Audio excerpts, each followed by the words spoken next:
नमस्कार दोस्तों, आज हम आपको सुनाने जा रहे हैं गणेश जी और बूढ़ी माई की खीर की कहानी। एक बार गणेश जी ने पृथ्वी के मनुष्यों की परीक्षा लेने का विचार किया। वे अपना रूप बदलकर पृथ्वी पर भ्रमण करने लगे। उन्होंने एक बालक का रूप बना लिया। एक हाथ में एक चम्मच में दूध ले लिया और दूसरे हाथ में एक चुटकी चावल ले लिए और गली गली घूमने लगे। साथ ही साथ आवाज लगाते चल रहे थे, कोई मेरे लिए खीर बना दे, कोई मेरे लिए खीर बना दे। कोई भी उन पर ध्यान नहीं दे रहा था, बल्कि लोग उन पर हंस रहे थे। वे लगातार एक गांव के बाद दूसरे गांव इसी तरह चक्कर लगाते हुए पुकारते रहे, पर कोई खीर बनाने के लिए तैयार नहीं था। सुबह से शाम हो गई, गणेश जी लगातार घूमते रहे। फिर एक बुढ़िया थी। शाम के वक्त वह अपनी झोपड़ी के बाहर बैठी हुई थी। तभी गणेश जी वहां से पुकारते हुए निकले कि कोई मेरी खीर बना दे, कोई मेरी खीर बना दे। बूढ़ी माँ बहुत कोमल हृदय वाली थी। उसने कहा, बेटा इधर आओ, मैं तेरे लिए खीर बना देती हूँ। गणेश जी ने कहा, माई अपने घर में से दूध और चावल लेने के लिए बर्तन ले आओ।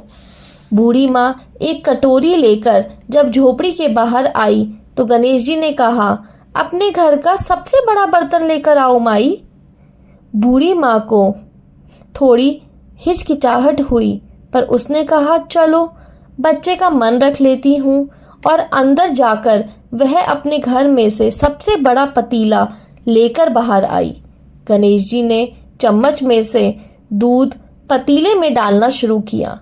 तब बूढ़ी माँ के आश्चर्य की सीमा ना रही जब उसने देखा दूध से पूरा पतीला भर गया है। एक के बाद एक वह बर्तन झोपड़ी से बाहर लाती गई और उसमें गणेश जी दूध भरते चले गए। इस तरह से घर के सारे बर्तन दूध से लबालब भर गए। गणेश जी भगवान ने बूढ़ी माई से कहा, मैं स्नान करके आता हूँ, तब तक तुम खीर बना लो, मैं वापस आकर खाऊंगा। बूढ़ी माई ने पूछा, मैं इतनी सारी खीर का क्या करूंगी? इस पर गणपति जी बोले, सारे गांव को दावत दे दो। बूढ़ी माँ ने बड़े प्यार से मन लगाकर खीर बनाई। खीर की भीनी भीनी मीठी मीठी खुशबू चारों दिशाओं में फैल गई। खीर बनाने के बाद वह हर घर में जाकर खीर खाने का न्योता देने लगी। लोग बूढ़ी माई पर हंस रहे थे, कह रहे थे, बुढ़िया के घर में खाने को दाना नहीं और यह सारे गांव को खीर खिलाने की दावत दे रही है। लोगों को कुतूहल हुआ और खीर की खुशबू से लोग खींचे चले आए। लो, सारा गांव बुढ़िया के घर में इकट्ठा हो गया। जब बूढ़ी माई की बहू को दावत की बात मालूम हुई, तब वह सबसे पहले वहां पहुंच गई। उसने खीर से भरे पतीलों को जब देखा तो उसके मुंह में पानी आ गया।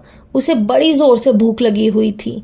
उसने एक कटोरी में खीर निकाली और दरवाजे के पीछे बैठकर खाने की तैयारी करने लगी। इसी बीच एक छींटा गिर गया और गणपति जी को भोग लग गया।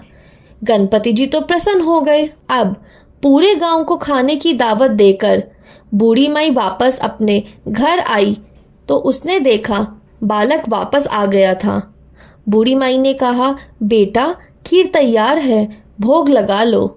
गणपति जी बोले, माँ भोग तो लग चुका है, मेरा पेट पूरी तरह से भर गया है, मैं तृप्त हूँ, अब आप खा लो, अपने परिवार और गांव वालों को खिला दो।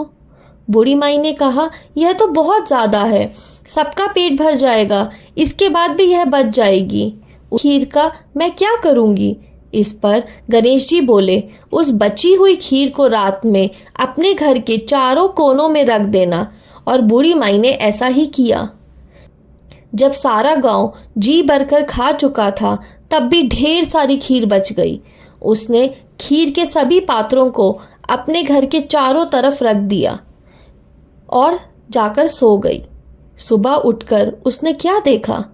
पतीलों में खीर के स्थान पर हीरे, मोती, जवाहरात भरे हुए हैं। वह बहुत खुश हुई। उसकी सारी दरिद्रता दूर हो गई थी और वह आराम से रहने लगी। उसने गणपति जी का एक भव्य मंदिर बनवाया और साथ में एक बड़ा सा तालाब भी खुदवाया। इस तरह उसका नाम दूर दूर तक प्रसिद्ध हो गया। उस जगह वार्षिक मेले लगने लगे। लोग गणेश जी की कृपा प्राप्त करने के लिए उस स्थान पर पूजा करने लगे और मान्यताएं मानने के लिए आने लगे। गणेश जी उस मंदिर में आए हुए सभी लोगों की मनोकामनाएं पूरी करने लगे। कहानी के अंत में वही मैं आज भी यही शुभकामनाएं दे रही हूँ। कहते को सुनते को, हुकारे भरते को। जैसी कृपा गणेश भगवान ने बूढ़ी माँ पर की, वैसी कृपा हम सब पर करना, हम सब पर करना।